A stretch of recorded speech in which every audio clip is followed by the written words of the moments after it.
politique entre nous est possible. Merci beaucoup. Je vous propose de passer à Monsieur Vincent Rolland pour le groupe Les Républicains. C'est à vous. Merci Monsieur le Président, Monsieur le rapporteur, Monsieur le Ministre. L'utilisation plus vertueuse de nos terres est une ambition partagée par tous. Nous pouvons toujours nous améliorer.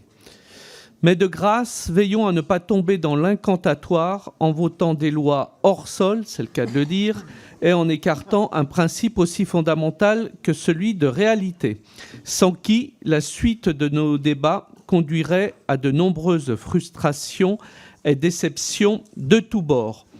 Nos collègues sénateurs l'ont bien compris en présentant ce texte.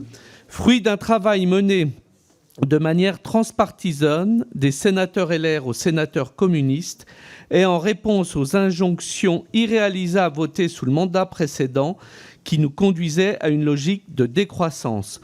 Notre groupe entend maintenir ce même état d'esprit pour examiner cette proposition de loi sur le zéro artificialisation nette. Il faut dire que dans les territoires ruraux, l'inquiétude pèse de plus en plus sur l'application de cette mesure. Les risques sont multiples, je vais en citer quelques-uns. Stopper tout net le développement économique dans nos territoires au profit des pôles urbains et surtout mettre à mal la construction d'habitats permanents au moment où les Français n'arrivent plus à se loger. Car ces mécaniques, en rarifiant le foncier avec une ambition zéro artificialisation nette, d'ici 2050 par tranche de moins 50% tous les 10 ans, les prix vont continuer d'augmenter indéniablement pour nos compatriotes.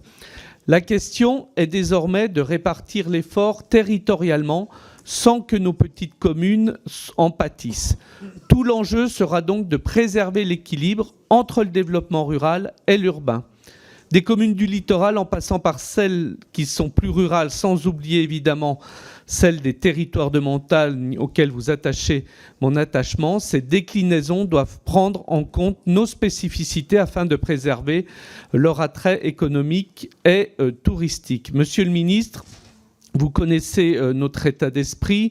Nous abordons ce texte avec bienveillance pour peu qu'un certain nombre de points sur lesquels nous serons vigilants puissent être co-construits d'une certaine manière. Je pense notamment à la question de l'enveloppe nationale, la garantie ruralité et la non-prescriptivité du SRADDET ou des SRADDET.